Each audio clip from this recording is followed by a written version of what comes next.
If you have ever been wondering how you can actually improve your career or fasten things a bit up when moving up that career ladder, you really want to listen or watch to today's all new episode here on You Can and You Will. Hi, and welcome back, my beautiful business bees, here on your podcast, You Can and You Will. I'm your host, yours truly. I'm Catherine Louise. I'm a business and mindset mentor and communication expert. And I'm so happy to have you back around. Also, this is actually a big thing because this is the first time you can actually also watch your podcast episodes as a show on YouTube. So make sure to check that out. I'm going to link all of the important things down below in the description. In today's episode, I really want to talk about all of the things that have such a huge impact on your career, because I figured that working with my clients, they mostly had no idea about all of the things that actually do have quite a huge impact on their career. And mostly all of those things happen outside of their work life, workspace. All of the things work. Hence, they never realized it would actually have a huge impact on their career. That's why I decided I really want to share 5 of those things with you today so you can actually check and see if they have an impact on your career too. And obviously improve on those things, not only to maybe, improve your career and fasten things a bit up when it comes to climbing your career ladder, but also seriously to improve your life after all, because most of the times we're so focused on our careers but never even take into consideration that we actually need to be happy in order to have a fulfilled and flourishing career. And the very first thing I want to mention here that has a huge impact on your career is obviously the people in your life. And I'm not just talking about the people in your workspace, meaning your workmates, your bosses, your employees, your team members. Obviously, they do have quite an impact, but right now I'm specifically talking about the people in your private life, your family, your friends, whoever you really love spending your little probably time with. The people that you spend that time with, the people that you tend to call up first when something is happening in your life, or the people that you really love sharing all of the things with, right? Our besties, our rocks, all of the people that we love, that have such a huge and tremendous impact on our careers. There's a saying out there, I'm not sure from who that is, but somebody put out there that you are the average of the 5 people around you. And while I'm not sure if it is specifically 5 people around you, I'm not sure where that stems from.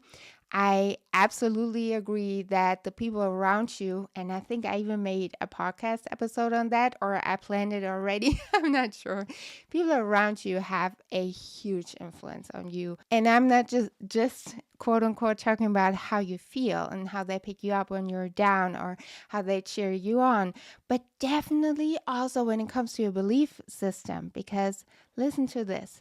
When your friend is really supportive of you or the people that you love, it is such a huge difference to somebody that you love and care about, but maybe that person just doesn't see your vision or is not specifically fond of where you're trying to go with in your career, right? That has a huge impact on us.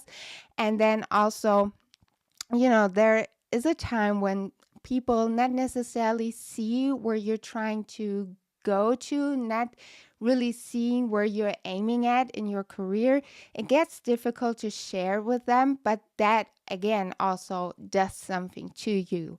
When there are things and you cannot really particularly share it with the people that you love, that gets difficult. I mean, there's definitely a way on how you can learn that and how you can learn to cope with that. But still, this is not something that we would actually wish for, right? Also, another thing that I found, and this is probably also something why masterminds are a huge thing, specifically in the executive C-suite, in all leadership positions is because you really need those people that you can talk with that actually understand where you're coming from, understand the struggles you're going through, understand all of the challenges that you have, because sometimes it really is difficult, when you're going through stuff at work and you're coming home, but you not really have anybody to talk to that actually understands what you're talking about. I love calling that like talking the same language. And I'm not talking about English or Chinese or whatever, but what I mean is that when you say something and the person you're talking to 100% understands where you're coming from. Having those people in your life is crucial in order to really function very well, if that makes sense. Just knowing and understanding you're not alone with that, and that actually there are a lot of people going through this, and that is specifically a thing for females, right? Because us as females, specifically in leadership position, executive positions in the C-suite, we do have quite a bit of different challenges than males do. And I'm not saying that to come from a place of complaining. I'm just saying it's a real thing. And just knowing that somebody has your back and going through the same, just being able to share that with somebody, that is seriously such a beautiful thing, because next time that you're going to face such a situation, you will be able to handle it way differently, just because you know for a fact you're not alone in this. And also knowing how other females would cope with that situation, how they would handle that is a huge game changer. Number 2, on what has a huge impact on our careers, things you probably had no idea about, is how do you spend your time off? How do you spend your weekends? How do you spend your vacations? And here's the thing. I understand that specifically when you're in a leadership position or you are an executive, you're in the C-suite, we do have very little time, right? And just as much as we urgently do need that time to unwire and really calm down and relax, it is very important how you actually do that. What I'm trying to tell you at this point is that as much as I truly understand Netflix and chill and having that big, huge cup of ice cream, which I unfortunately love a lot, it's not really particularly serving us well, right? I think we all know what I'm talking about. So really having a routine down for all of you beautiful business bees is very important, because here's the thing, unwiring and really calming down is one thing, but you should always also do things that really energize you again. What I'm saying is, just being on the couch watching Netflix for I don't know how many hours and maybe not getting enough sleep as a consequence is not the same as if you would maybe take a candlelit bath or go for a walk, talk to a loved one, trying some meditation or journaling. Really things that you can literally unplug and also switch off that device. Because here's the thing, when you watch Netflix or whatever, really, I'm not trying to make any advertisement here.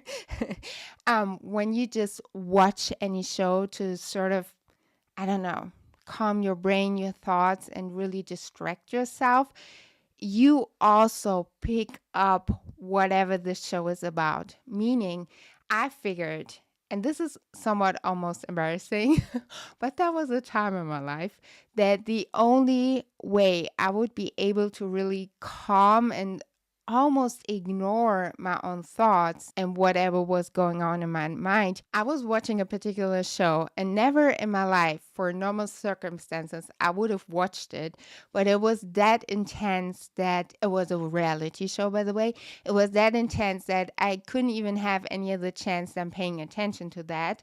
And as a consequence, my mind would be sort of like calm. Like I was so distracted by that show, but it does something to your energy, and that seriously is toxic. I understand that sometimes your thoughts can really become very loud and disturbing, but then particularly if you really want to journal or have somebody by your side that you can talk to. And this is when mentoring, coaching maybe a therapy, depending on really what you need, is really becoming a crucial thing. The third thing that really has a huge impact on your career is how you nourish your needs. And by nourishing your needs, I'm not just talking about nutrition, which is also obviously a huge thing, because whatever we feed our body with is how our body will function, and our body literally is building new cells for your body. Just keep that in mind. What I'm talking about right now is more your intellectual needs, saying, do you really crave arts? Do you really crave going to the museum or reading books or learning a new skill or a new language? Because we're so many times stressed out that we wouldn't even think about the option learning something else or something new. But it really becomes relevant because also what we underestimate a lot, and I think I talked about that in the last episode as well, so make sure to check that out. What we really tend to underestimate a lot is how it inspires us to learn something new, to see something new, to be in a total new environment. Hence, also, you want to pay attention how you spend your vacation, because really it is so serving for our whole being and it really becomes very important. And what you take out of that, that new energy, that new inspiration will amplify your energy in your career like unmeasurably. The fourth thing that is really having a huge impact on our career is balance. And while I do understand that balance, work-life balance, is a thing which can become quite stressful, because especially as a female in the C-suite, in the executive, as a leadership, we unfortunately still have to sometimes prove ourselves a bit different than a male. And I'm, again, not saying that coming from a nagging place. I'm just saying that sometimes, and that really is also up to the corporation and company we're working for, it is different and not particularly quite fair. Anywho, leadership positions, C-suite positions are always more demanding than a quote unquote normal 9 to 5. I think it comes with the territory. We all are aware of that. But even more so, does it become very important and crucial to take care that you do have that time off. And just because you're at home doesn't mean that you could still be checking on your emails. It means that you're actually off. And what I love and would love for you to really take as an example here right now is Susan Wojcicki. Susan Wojcicki has been the CEO of YouTube. Okay, I'm not just talking about somebody. I'm talking about the CEO of YouTube since 2014. And in various interviews, she has actually been talking about the fact that she is only working a certain amount of hours per day because she also does have 5 kids. I mean, 5, I have 3, and I feel outnumbered. It's a lot, like seriously, but she even has 5. And she is talking about how it actually has a really great impact on her career, because not only does she really need to get away from her workspace because she has to pick up her kids, right? Nobody else is going to do it. So you have to leave at a certain time. But that also really refreshes her thinking, her ideas, and, having literally a distance to your workspace for a certain amount of time per day will make you also see the challenges, the obstacles, the whatever it is from a whole new perspective. So it actually is the best thing you could actually just even do for your career, is to really have that time off and spend it with intention. The fifth thing, which really is important for you and your career, and I understand that it almost always comes last, because number 5 is all about you. It's self-care. And I know and I'm aware of the fact that self-care, specifically in this day and age, has become such a lifestyle kind of thing. It's like self-care all over the place. And what is self-care actually, and who the heck even has time for that? Like we tend to be surprised by that. And also, just to be clear, I mean, self-care itself has become a whole industry.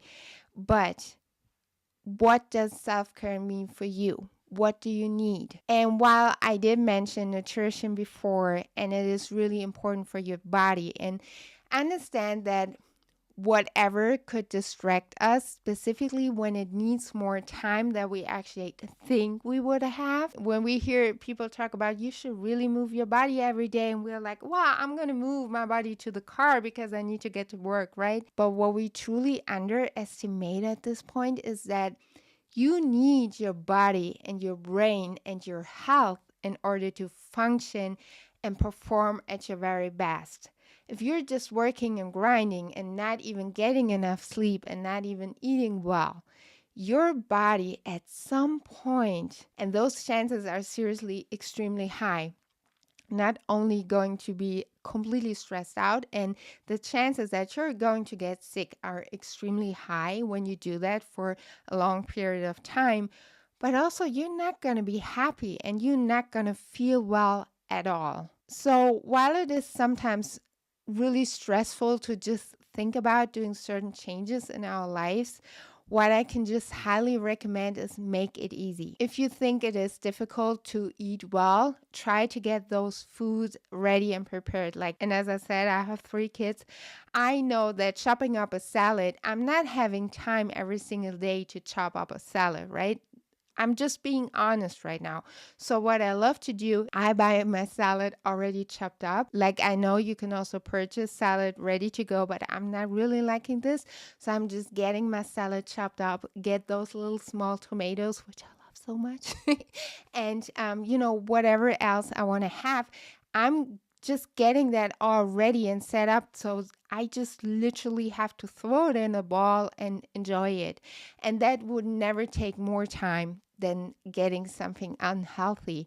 Or, talking about journaling, talking about moving your body. If you're having a hard time getting up and then hitting the gym, I saw the other day somebody I'm following on Instagram, she literally puts her gym clothes on the floor in front of her bed. So when she gets up, she's actually literally stumbling across those clothes just to get up and ready and go to the gym. So just make it easy, as in prepare the things you know that you need for your body, for your soul, for your well-being. So it gets the most easiest to just do it and don't even have to think about it. So my beautiful business bees, I really hope that you can take something out of this episode, because I know it is so important for us to not forget about ourselves. Most of us are so particularly good in taking care of everybody around us. But then when it comes to us, we're too tired and we're just out of energy. And I really believe that, when you can prepare those things to be very easy, it will be a huge game changer. And I see it particularly in my clients, how they're performing at a way higher level once they've taken care of all of those outside circumstances that do have an incredibly high impact on your career. Thank you so much for listening. Thank you so much for watching. And I talk to you in my next episode. Bye.